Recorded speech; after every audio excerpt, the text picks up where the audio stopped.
Dios les bendiga, bienvenidos a la casa de Dios. Gracias por estar con nosotros en esta mañana de día domingo. Estamos celebrando el 15 aniversario de nuestro ministerio, casados con testimonios de vida, ¿verdad? Entonces, tanto de salud como de liberación de cárcel y es más para la salud, es más para los milagros, para decirle a Dios, Señor, dame fuerza en la adversidad. Eso es lo que estamos tratando de hacer. Y combinando ese sentido muy bonito del ministerio de sordos que persevera, ¿verdad? Porque realmente las situaciones que una persona sorda tiene que enfrentar son bien difíciles. Fíjense que yo he notado que hay mucha gente que le dice sordomudos, eso no se hace, o sea, es persona sorda, esa es la categoría, esa es la forma en que deben de expresarse de ello, ¿verdad? Uno, y segundo, que lógicamente nosotros somos una iglesia que trabaja con personas sordas y nosotros no estamos muchas veces, eh, nosotros no estamos sensibilizados, o sea, no es, a veces se sienten muy bien, ¿verdad? Porque se sienten tomados en cuenta y es un mundo totalmente diferente al suyo y al mío, ¿verdad? Así que debemos de solidarizarnos en eso. Así que yo me siento muy contento porque a través de todos estos años el Ministerio de Sordos es un regalo que ya estaba en la iglesia, ¿verdad? Porque los fundadores de este ministerio, nuestra hermana Gloria, ¿verdad? Estuvo por un tiempo también en San Vicente levantando este mismo ministerio grande de todo el país. Así que eso me llena de mucha alegría y de gozo de saber que estamos atendiendo a nuestros hermanos. Vamos a hablar de este texto en Juan capítulo 18, versículo 1, y vamos a hablar de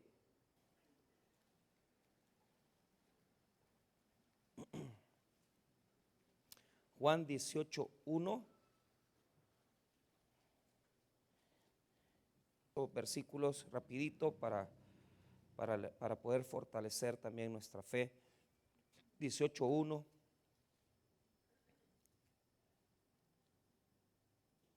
Vamos a hablar del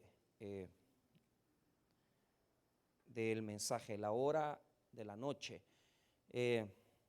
La palabra de Dios dice así: habiendo dicho Jesús estas cosas, salió con sus discípulos al otro lado del torrente de Cedrón, donde había un huerto en aquel lugar, porque muchas veces Jesús se había reunido allí con sus discípulos. Judas, pues, tomando una compañía de soldados y alguaciles de los principales sacerdotes y de los fariseos, fue allí con linternas y antorchas y con armas. ¿Pero a quién buscáis? Le respondieron: a Jesús Nazareno. Jesús les dijo: yo soy. Y estaba también con ellos Judas, el que le entregaba. Cuando les dijo: yo soy, retrocedieron y cayeron a tierra. Vamos a orar. Padre, te pido, Señor, que puedas hablarnos, podamos, Señor, en esta mañana tener una palabra de esperanza, de fe, para poder traer a nuestros corazones sosiego, fortaleza, pero sobre todo, Señor, una fe indestructible. En el nombre de Jesús.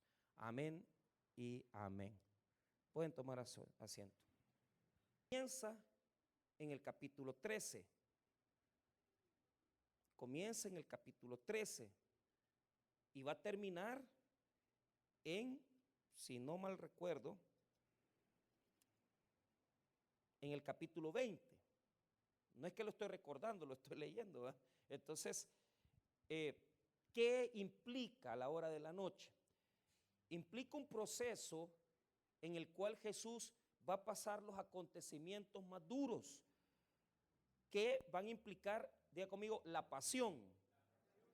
Entonces, implicará el procedimiento judicial de Jesús, romano y judío, implicará la captura de Jesús, implicará su muerte a manos de sus enemigos y implicará, hermano, ese proceso de situaciones que van a acaecer cuando Él muere, ¿verdad? Que cuando ya está en la cruz, Él va a ser desangrado, ya muerto, ¿verdad? Eso ya es muerto, porque la lanza la ocupan para desangrar su costado para saber si ya había fallecido. Entonces, después de eso, van a tomar su cuerpo, sus discípulos, ¿verdad?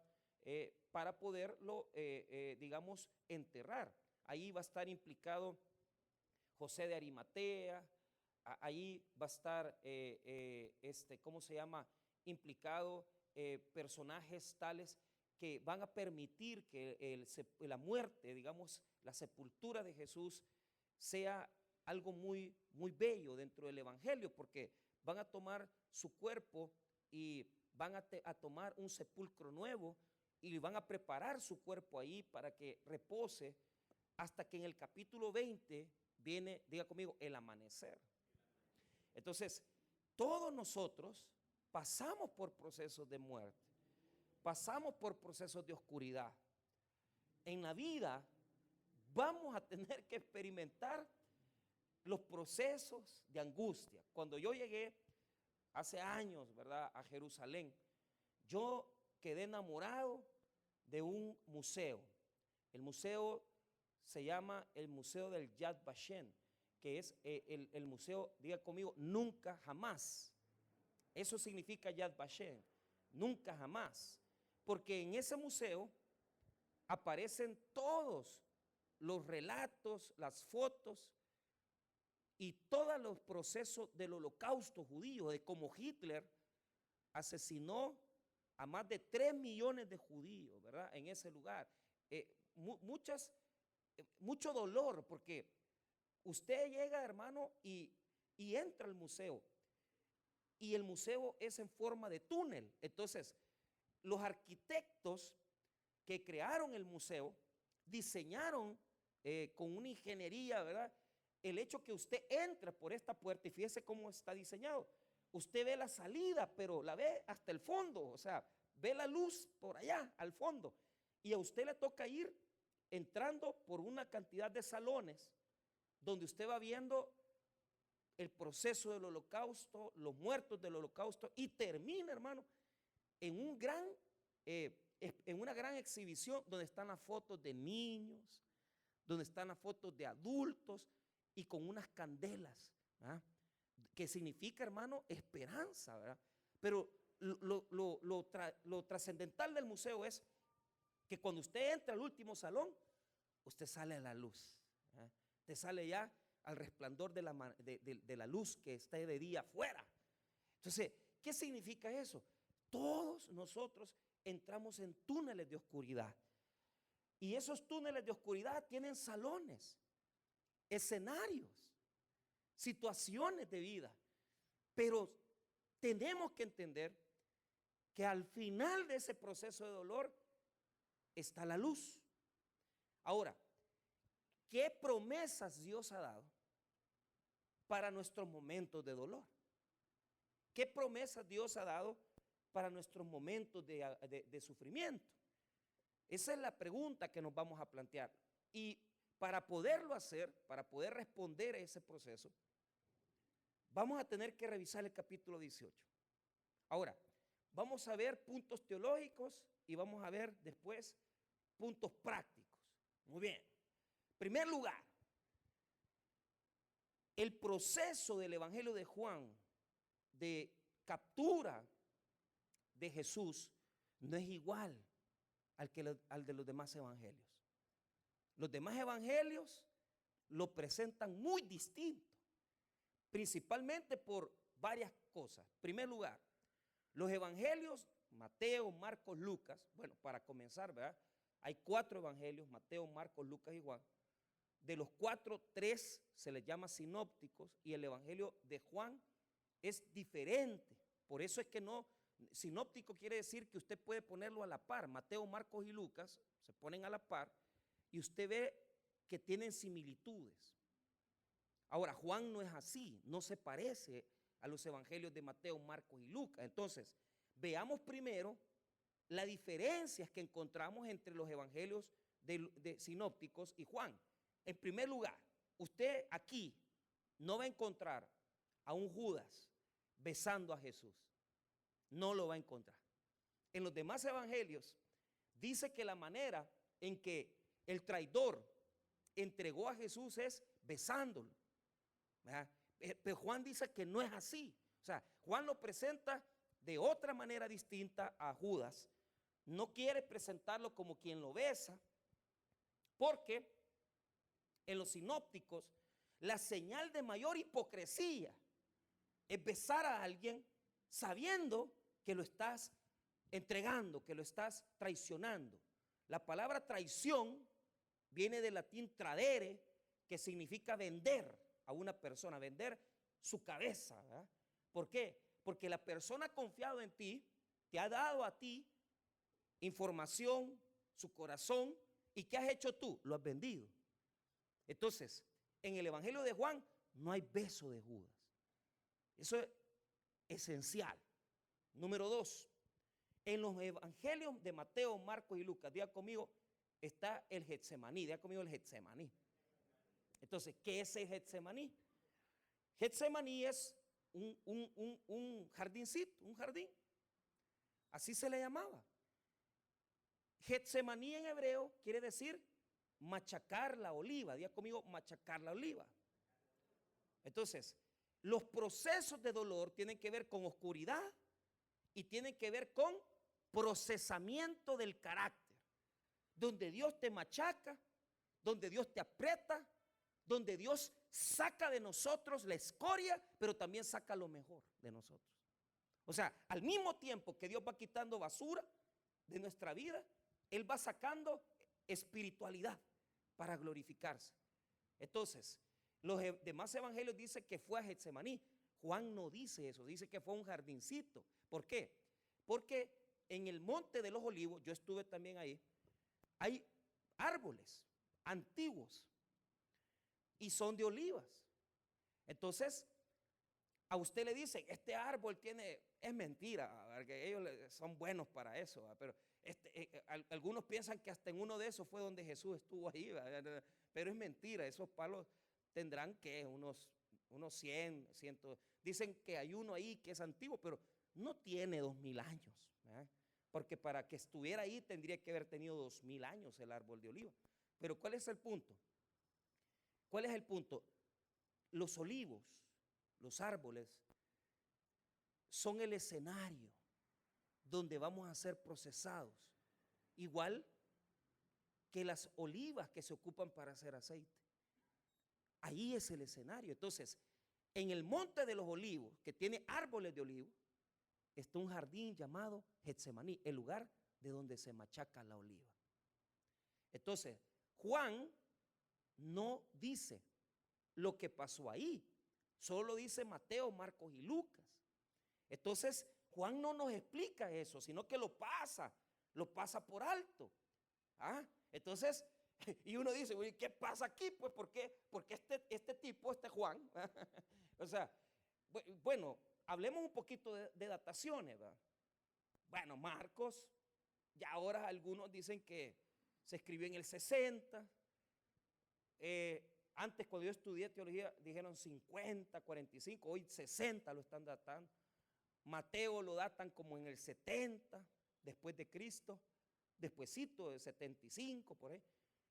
Lucas lo datan 80 y Juan lo datan del 100 después de Cristo. O sea, es decir, que este evangelio se escribe, ¿verdad?, después de 40 años, 60 años de la muerte y resurrección de Jesús. Imagínense cómo para nosotros es el evangelio más nuevo, pero es el que más, digamos, más antiguo desde la muerte de Jesús. Entonces, no presenta el beso de Judas, no presenta el Getsemaní de Mateo, Marcos y Lucas. Y número 3, aquí nos presenta un Jesús diferente, porque en Mateo, Marcos y Lucas aparece Jesús como, no puedo yo decir, ¿verdad?, pero aparece capturado, sorprendido cuando lo detienen. Pero en este evangelio no. Aquí Jesús sabe las cosas, conoce las cosas. Entonces, lo primero que debemos de entender es leer Lucas, para un ejemplo, para ver cuáles son las diferencias con este texto. Entonces, veamos primero Lucas 22. No me vaya a perder Juan 18, porque estamos ahí trabajando el texto. Lucas 22:39. Mire, Lucas 22. Muy bien.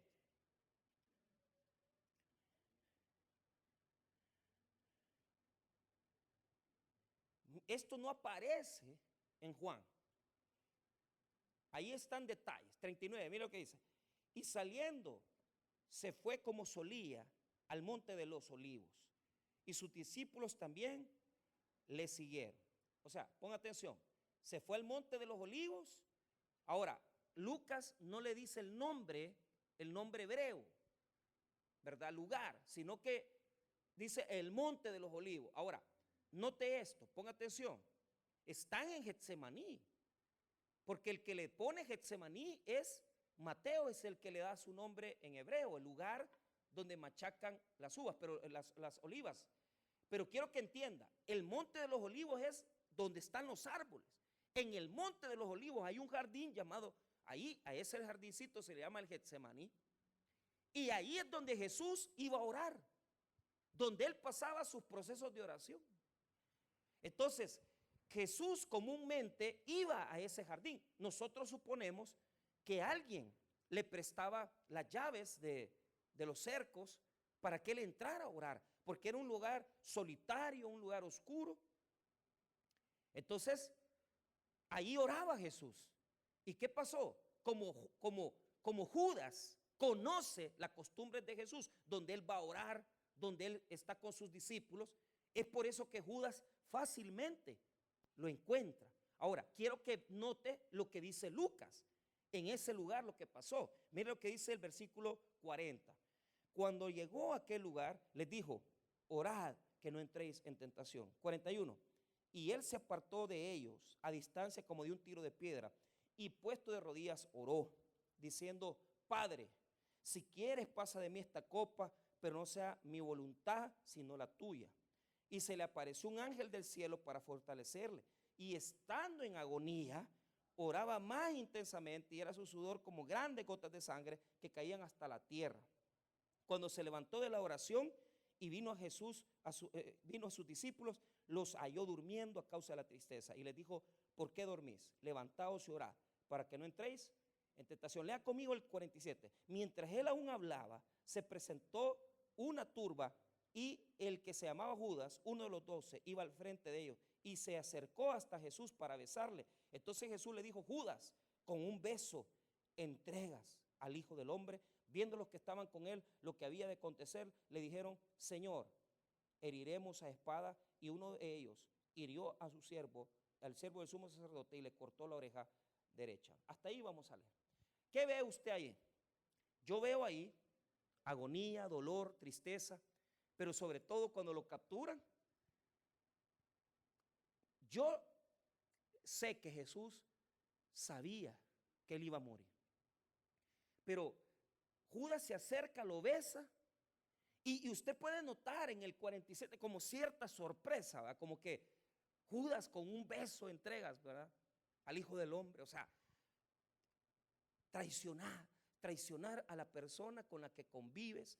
La persona, imagínate que acaba de darle el bocado en la boca, le acaba de lavar los pies a Judas, y este muchacho, ¿verdad?, lo vende, lo traiciona, lo va a entregar a las autoridades. Entonces, como esto solo era una comparativa, primero, quiero que regrese al Evangelio de Juan 18. Mire Juan 18, no aparece nada de eso. No aparece nada de eso. Entonces, lejos de eso, lo que cuenta son detalles. Diga conmigo detalles. Entonces, aquí usted tiene que interpretar la razón por la cual esto está sucediendo. Mire, el verso 1. Habiendo dicho Jesús estas cosas, salió con sus discípulos al otro lado del torrente de Cedrón, donde había un huerto en el cual entró con sus discípulos. Mire, ese huerto tiene su nombre, es el Getsemaní. Pero hay un detalle. Diga conmigo, torrente de Cedrón. Ok. Jerusalén es una ciudad, y el torrente, la palabra quiere decir un arroyo. Entonces, se estaba celebrando la Pascua, según Juan, se estaba celebrando la Pascua, y en ese arroyo solamente se le veía agua cuando era invierno y llovía. Entonces, en el tiempo de la Pascua, la sangre de los corderos que se mataban en el templo tenía que pasar por las aguas de ese arroyito, de ese arroyo pequeño. No estaba en su creciente, pero estaba, digamos, en una época donde tenía agua, pero el agua era rojiza, porque en Jerusalén estaban matando corderos para presentar. Entonces, ¿qué nos presenta el versículo 1 del 18? Diga conmigo, el valle de sombra de muerte. Dígalo conmigo, el valle de sombra de muerte. O sea, aquí Dios, o sea, imagínate Jesús, el rey de todo lo existente, pasando por el valle de sombra, porque él va a ser capturado. Pero el escritor quiere decirnos, mire, está pasando por el torrente de Cedrón. ¿Por qué? Porque allí es donde está la sangre de los animales que están sacrificando en Jerusalén. Y uno puede arriesgarse, como lo hace William Berkeley, lo hacen otros eruditos, diciendo que Jesús ha de haber visto roja el agua y se debe haber puesto a pensar que en unas horas, en unas 15 horas, él estaría muerto ya y estaría lleno de sangre. Los momentos de dolor nos van a poner en ese momento, en ese valle, en ese lugar de ese torrente de Cedrón. Es un valle donde uno tiene que caminar, pasar por el torrente de Cedrón para llegar a los Olivos. Pero, ¿por qué lo está haciendo así el escritor de Juan? ¿Por qué Juan no quiere apegarse a lo que dicen los evangelios? Porque, mire, esto es más duro. Para mí esto es más duro. Porque, imagínese, hermano, él tiene que, los momentos antes de su muerte, pelear en su corazón, porque está pasando, hermano, uno de los momentos más terribles de su vida. Los momentos de sufrimiento nos van a poner en ese lugar, en ese torrente de sangre, donde uno dice, ¿y ahora quién me va a ayudar? ¿Y ahora cómo voy a salir de esta? ¿Y ahora qué voy a hacer para poder resolver este problema? Pero, ¿cuál es el punto? Este torrente de Cedrón es famoso en la Biblia porque es el valle que pasan todos los hombres de Dios. Y es el torrente que pasan todos los hombres de Dios que sufren. Entonces, el proceso del sufrimiento nos va a llevar al arroyo del Cedrón. Y les voy a dar un ejemplo. Y perdone que lo esté moviendo, porque a mí no me gusta moverme, ¿verdad? Pero vea quién fue el que pasó primero por ahí. Veamos quién fue. ¿Quién fue el primero que pasó? Sin perder Juan 18, vaya a segundo libro de Samuel 15, 23. Segundo libro de Samuel 15, 23. Por eso Juan lo está presentando así. ¿Por qué? Porque quiere presentarnos que Jesús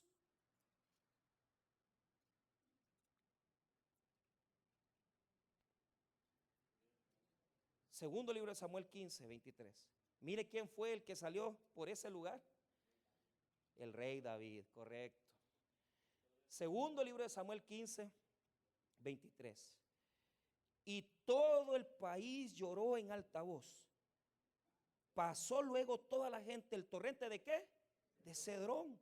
Asimismo pasó el rey y todo el pueblo pasó al camino que va al. ¿Por qué le está pasando esto a David? Porque se metió con la mujer de Urías Eteo. Y Dios le dijo, oiga lo que le dijo, no se apartará la espada de tu casa. Entonces su hijo Absalón, ponga atención, Absalón lo está traicionando. Absalón le ha quitado el reino a David y está expulsando a su padre Absalón. Le está diciendo, andate, porque imagínese que un hijo suyo lo quiera matar, hermano. Este es el momento en que David está pasando el peor instante de su vida. Que un hijo tuyo te quiera matar, hermano. ¿Y por qué se va huyendo David? David huye porque él no quiere matar a su hijo. Porque si se queda en Jerusalén, él va a tener que matar a su hijo traicionero, Absalón. Hermanos, el torrente de Cedrón es el momento donde nosotros nos sentimos traicionados, donde nos sentimos quebrados.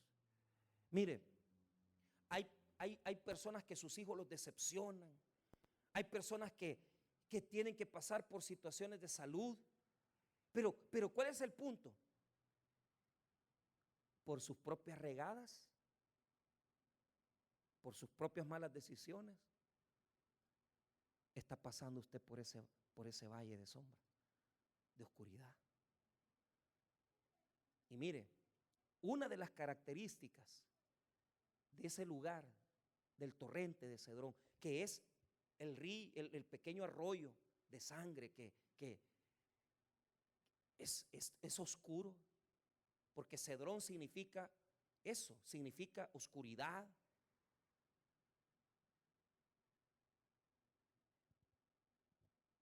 Porque nos metimos con una persona equivocada, porque nos traicionó esa persona. Y mire, hay gente tan apasionada que óigame bien, a mí me ha confesado gente, pastor, yo mataría a esa persona. O sea, sus sentimientos son tan pasionales que se dan cuenta de un adulterio, una infidelidad y dicen, no me importa, yo la mato. O sea, se les mete, hermano, el diablo. Entonces, el escenario es un escenario de, diga conmigo, persecución. ¿Pero de qué o de quién? Mire, cuando pasamos por las pruebas, hay una lucha entre la oscuridad y la luz.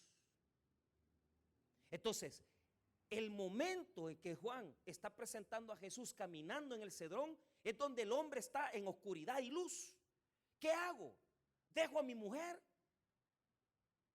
¿Me voy con esta otra? ¿Me traicionó? ¿Fulano me robó? Luz y oscuridad. ¿Qué haces? ¿Tiras todo lo que has hecho? ¿No te interesa la vida de nadie? Pero lloras. ¿Por qué? Porque dice que todo el pueblo que estaba con David estaba llorando. Mire lo que dice nuevamente el 23. Y todo el país lloró en alta voz. Pasó luego toda la gente el torrente de Cedrón. Asimismo pasó el rey y todo el pueblo pasó el camino que va al desierto. Pero note esto, él también iba llorando, humillado, porque ese es el proceso del dolor nuestro. La humillación, la tristeza. Mire lo que dice el 30. Mire cómo iba David en el versículo 30. Y David subió la cuesta de los olivos. ¿Quién es el que está en los olivos en Juan? Jesús. ¿Ah? Mire, dice, y David subió la cuesta de los olivos y la subió ¿cómo?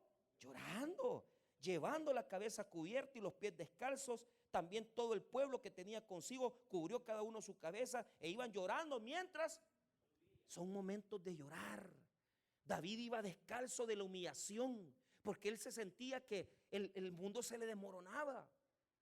Hermano, cuando pasamos por el Cedrón vamos a chillar, ya sea que hayamos tomado decisiones malas o sea que estamos en un proceso de prueba. Y mire, yo me admiro porque aquí hay gente, hermano, que sufre. A una hermana hace 2 semanas me dice, pastor, yo he sufrido en la vida, me dice. Y yo le doy toda la razón, hermano. Ha sufrido. Usted sabe que hay gente que sufre, hermano. ¿Y por qué? Su hijo, hermano, desde muy pequeño, con un síndrome, ¿verdad?, difícil, que le dijeron, se va a morir. Y yendo al hospital Bloom un montón de años. Y le dijeron, este niño lo más que va a vivir son 5 años. Pero ¿cuál es el punto? A veces nos toca chillar, nos toca llorar, ver la sangre del torrente. Pero es allí donde si yo me aferro a la oscuridad, yo me hundo. ¿Por qué? Porque es cuando el diablo me agarra, me quiebra, me hunde y me dice que mi Dios no puede sacarme. Pero ¿qué hizo esta mujer? A través de todos los años que visitó el Hospital Bloom, se aferró a Dios. ¿Y sabes qué? Su hijo se aferró a la vida. Cumplió 18 años y los doctores le dijeron: señora, queremos felicitarle porque su hijo, la insuficiencia que tenía, la deficiencia del corazón que tenía en la arteria, no sabemos qué pasó, no sabemos qué ha sucedido, pero ya no la tiene. ¿Sabe por qué? La medicina le dio 5 años de vida, pero ella no se aferró a la oscuridad, sino que se aferró a la luz de Cristo y pasó su dolor tomado de la mano de Dios. Allí es donde decimos: le voy a creer a Dios. Le voy a creer a Dios. A veces, hasta en la muerte hay que creerle a Dios.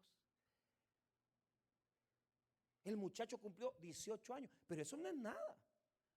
A ella la han operado como 3 veces, hermano. Y vive con una válvula en el cerebro. Y todavía me dice: pastor, yo nunca he dejado de creer en Dios. ¿Qué hace usted? Ay, medio ve la sangre del torrente. Ay, ya no vengo a la iglesia, ya no voy al culto, ya dejo de servir. ¿Cuánta gente aquí está en la mañana que se está sintiendo infeliz porque no tienen carro, porque no tienen pisto o porque no tienen casa? Mire, debe darle gracias a Dios. ¿Sabe por qué? Porque tiene la vida y tiene la vida eterna que Cristo nos ha dado, hermano. Eso es lo que Dios nos ha dado. Que sea suficiente la vida eterna que Dios ha impuesto en nosotros como para decir: voy a ganar a esta situación. Pero nosotros siempre queremos: no, Señor, demostrame que me amas, dame esto, dame el otro. ¿Y qué más queremos si te ha dado a su Hijo Jesucristo? Que a través de las tribulaciones que estamos pasando, nos agarramos de Él, confiamos en su palabra y podemos decir: si salgo de esto, gracias. Hay 3 edades, diga conmigo: niñez, adolescencia, madurez.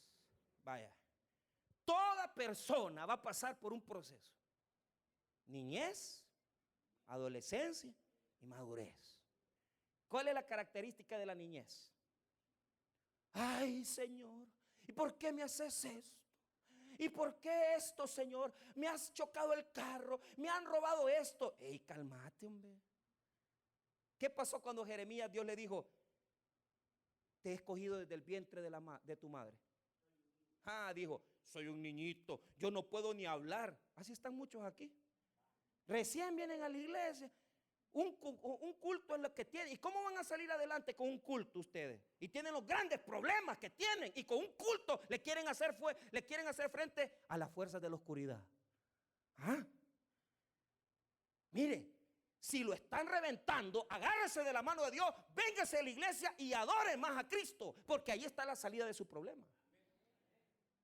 Pero deje de ser un niño, deje de andar chillando que el pastor me hizo aquí, que el pastor no me dio. ¿Cómo que yo soy Dios, men? Usted agárrese de la mano de Dios y no sea rebelde. Venga a buscar el rostro de Cristo, aunque esté enfermo, aunque le está pasando mal. A mí nunca se me va a olvidar el hermano siempre fue una de las grandes personas que yo aprecié en Usulután, el hermano Isabel. Se llama José Isabel. Chabelo le decía. Hermano, terminaba yo el culto y me enseñaba las llagas, hermano, en las piernas. Diabético. Y le decía yo: hermano Isabel, váyase a su casa a dormir, hombre. No, pastor, yo tengo que ir a ganar almas. Un anciano de 69 años. Voy a ir a ganar almas con las grandes llagas en las piernas. Mire, está bueno, le digo: ay, haga lo que quiera, pues si le quiere que le amputen las patas, pues allá usted. Así iba. Nunca le amputaron las piernas. Y se ponía sábila, ¿ve? Si eso más infecta. Pero es el amor por las cosas de Dios. Y mire, cuando de repente se le enfermó su esposa de Alzheimer. Todos sufrimos, porque ellos eran bien unidos. Él tenía ya 71 años, ya estaba más anciano, y la señora tenía unos 65. Y la señora comenzó a padecer de Alzheimer. Y cuando yo terminaba el culto de las 9, siempre se acercaba a mí y se ponía: pastor, me dice, ore por mí, por mi esposa. ¿Qué pasa? Ya no se acuerda de mí, me dice. Ya ni se acuerda que yo vivo con él. O sea, se le había olvidado el nombre de él. Ya no se acordaba quién era. Ay, yo todavía, qué bendición. Así quisiera yo que mi mujer no se acordara quién soy. Pero mire, ese hombre sufrió, hermano, porque el dolor de ver a su esposa con Alzheimer, eso es terrible, hermano. ¿Y sabe qué? Todos nosotros pensamos que se iba a morir primero la señora, porque estaba bien grave, ya no comía. Se murió él. Bien me acuerdo que una mañana de día domingo, varias personas que yo he amado en mi vida ministerial se han muerto domingo, hermano, en la mañana. La hermana Lea, el hermano José Isabel. Y yo siempre he dicho una palabra, siempre he dicho, estos hermanos ahorita mismo están en el culto en la gloria de Dios porque domingo han fallecido. Entonces, la mejor maestra que yo tenía de bíblica, Lea, la hermana Lea, falleció. Yo la fui a ver al hospital Rosales con un cáncer, hermano. Y Isabel, que se murió un domingo en la mañana. ¿Y sabe qué? Se murió primero él, porque yo creo que él no hubiera aguantado la muerte de su mujer. Y dice, me venía a contar la hija de la señora: pastor, fíjese que mi mamá, Chabelo, a las 4 de la tarde, Chabelo, ya veniste. Le gritaba, porque se acordaba cuando Isabel, él vendía en la calle, en Usulután, y él llegaba a las 4 o 5 de la tarde ya con la venta del día, y siempre la señora lo saludaba y decía: Chabelo, le decía, ya muerto él. Y uno dice, pero ¿sabe qué, hermano? Hasta el último día, el hermano Isabel no perdió sus cultos. Jamás. Toda la vida. Y eso, hermano, que ya de último, hasta viajaba a Estados Unidos. O sea, llega un momento donde uno por cualquier cosa se pone a chillar. Ve la sangre o que sea, se pone a llorar.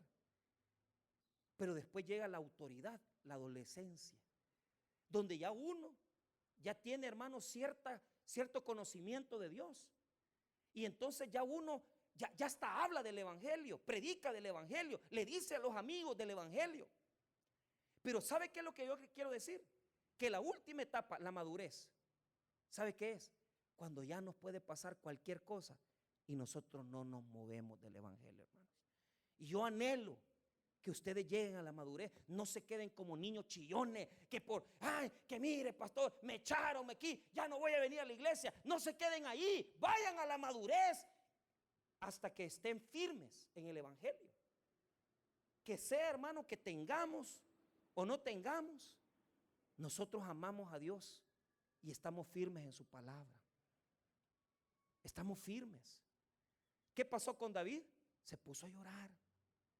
El Cedrón es un lugar de llanto, de quebranto. Pero note esto. Quiero que note esto. Vamos a terminar. Vaya conmigo a Juan 18.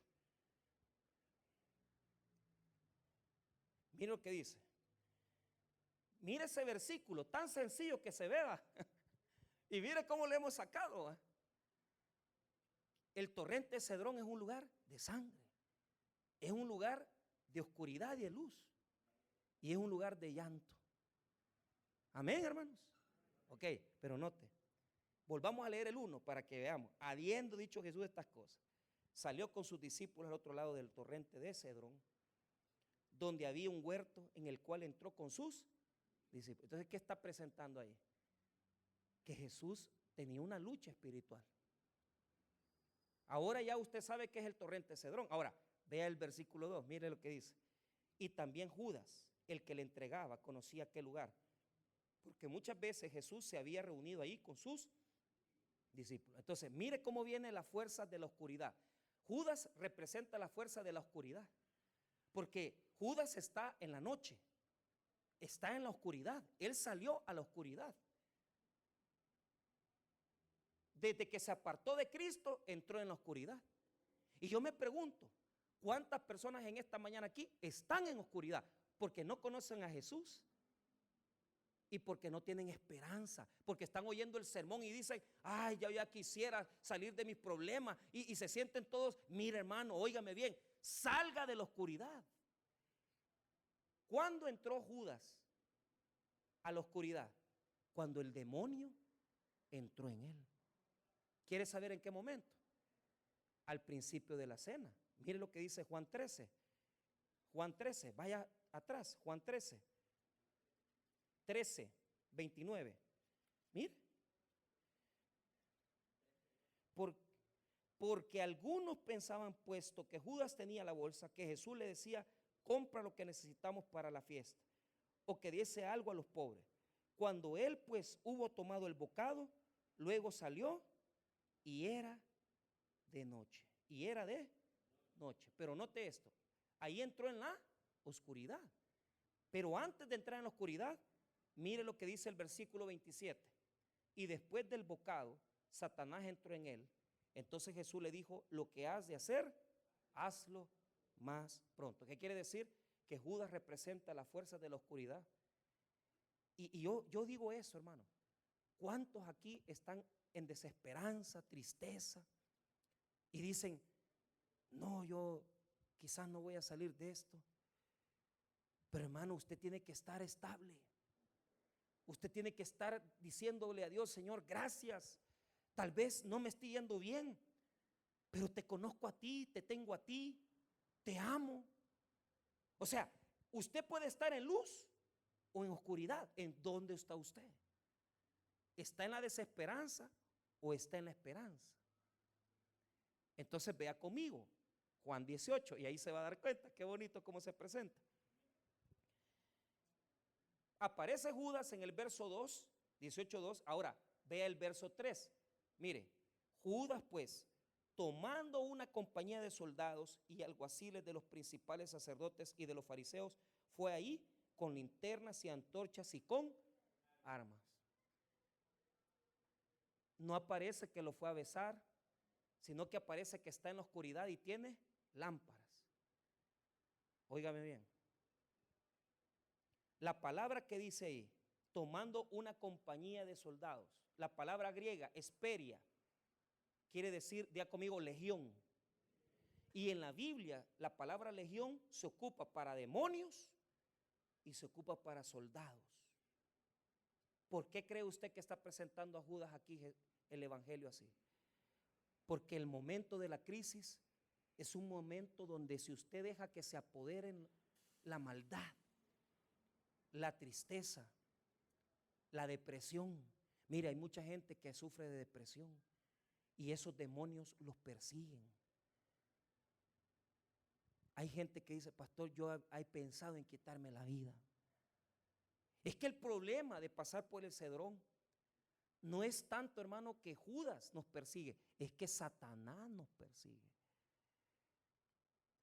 y nos tira dardos para que dejemos de creer en Dios y para que digamos, Dios me abandonó, Dios no está conmigo.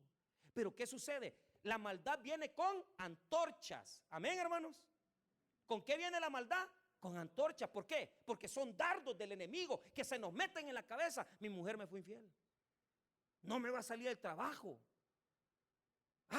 Necesitamos tanto dinero para pagar esta operación. ¿Cómo salimos de esto? Tantas quimioterapias que me faltan. Entonces el diablo se le mete a uno con lámparas. Amén. Ideas. Pero mire, ahí viene la maldad, la oscuridad, con lamparita, ¿va? Esas lamparitas son terribles, hermano. Porque si se le llegan a meter en la cabeza, usted se ahorca. Pero ¿qué nos presenta el evangelio? Mire qué bonito el versículo 4. Pero Jesús, diga conmigo, pero Jesús. Ahí está, mire, ahí está su salida. ¿Por qué? Porque cuando vengan esas ideas que usted no va a hallar trabajo, que usted no sirve para nada, que usted nadie lo quiere, que usted Dios lo abandonó, que usted ya no quiere vivir, usted no se va a agarrar de las lámparas de la depresión. Usted se va a agarrar de la luz eterna que es Jesucristo, que le dice: ni la vida, ni la muerte, ni lo alto, lo profundo, ni ninguna otra cosa creada nos podrán separar del amor de Dios que es en Cristo Jesús, Señor nuestro. Hermanos míos, tómese de Jesús y de la fe. No se deje hundir por la oscuridad y por las lámparas de la oscuridad, porque usted tiene la luz eterna que es Jesucristo. ¿Y sabe qué representa esa luz? La luz de la verdad. Póngase a pensar: no me puedo matar porque tengo mis hijos. Jesús me ama. No puedo dejar a mi marido, al suyo, no al mío, porque yo no tengo. Porque si lo dejo, mis hijos van a crecer sin mi apoyo. No puedo dejar a este hombre, tengo que seguir orando por él. Y aquellas ideas absurdas de dejar y todo se pierden para venir la luz verdadera de Cristo a nosotros, que nos ayuda a salir de la desesperanza. ¿Sabe por qué? ¿Qué es lo que trae Jesús a la mente? La verdad. Diga conmigo: la verdad. Y esa revelación usted dice: no, no lo voy a hacer. Hace poco una persona me dijo: me iba a matar, me dijo. Pero ¿sabes qué me pasó? Pues se había drogado. Y cuando él estaba bien drogado, y yo creo que con esa intención lo hizo. Pero ¿sabes qué? Me dijo: vi a mi hija, me dijo. Y yo dije: no puedo dejar a mi hija. Y fíjate que reaccionó, no sé cómo, se despertó. Y está luchando para salir de la droga, por lo menos. Pero hay cosas que nos dan la verdad. Esta vida es hermosa, es linda. Disfrútela, hermano, no la tire a la basura. La verdad de Jesús viene a nosotros. Y aunque los momentos de oscuridad nos abrazan y nos meten ideas tontas en la cabeza, nosotros tenemos la verdad de Jesús que nos ama, hermano. Y óigame bien: nada nos podrá separar del amor de Dios. Nunca se le olvide eso. Aunque le esté pasando mal, aunque por sus propias burradas y necedades usted se haya divorciado, lo hayan echado y se sienta mal, usted siempre diga: nada me podrá separar del amor de Dios que es en Cristo Jesús. Y mire qué bonito, mire cómo cierra. 4. Pero Jesús, sabiendo todas las cosas que le habían de sobrevenir, se adelantó y les dijo: ¿a quién buscáis? Le respondieron: a Jesús Nazareno. Jesús les dijo: yo soy. Y estaba también con ellos Judas, el que le entrega. Cuando les dijo: yo soy, retrocedieron y cayeron a tierra. Volvió pues a preguntarles: ¿a quién buscáis? Y ellos dijeron: a Jesús Nazareno. Respondió Jesús: os he dicho que yo soy, pues si me buscáis a mí, dejad ir a estos, para que se cumpliese aquello que había dicho: de los que me diste, no perdí ninguno. Mire qué diferente. En los demás evangelios lo capturan, ¿verdad? Y le dice Jesús a Satanás, a Judas: con un beso entregas a tu maestro. No, aquí no. Jesús saca el pecho por nosotros y a las fuerzas de la maldad las hace caer. Hermano, destierre los pensamientos que lo llevan a hacerse daño. Quite de su cabeza la desesperanza que usted no va a salir. Quite de su mente que Dios no lo quiere, porque Jesús ha puesto la vida por nosotros y nos dice: a ellos no los toquen. Yo soy Jesús, el que vence las fuerzas de la maldad, de la oscuridad, de la depresión, del suicidio, del adulterio, de la traición, para decirnos: nada te podrá separar de mí. Yo te amo. Hermanos, en esta mañana las fuerzas de la oscuridad han sido vencidas por la luz de Cristo nuestro Señor, que nos viene a defender y a darnos la luz de la verdad, para que sepamos que Él nos ama a pesar del dolor que podemos estar pasando. Creámosle a Cristo, porque solo Él tiene palabras de vida eterna. Vamos a orar, hermanos.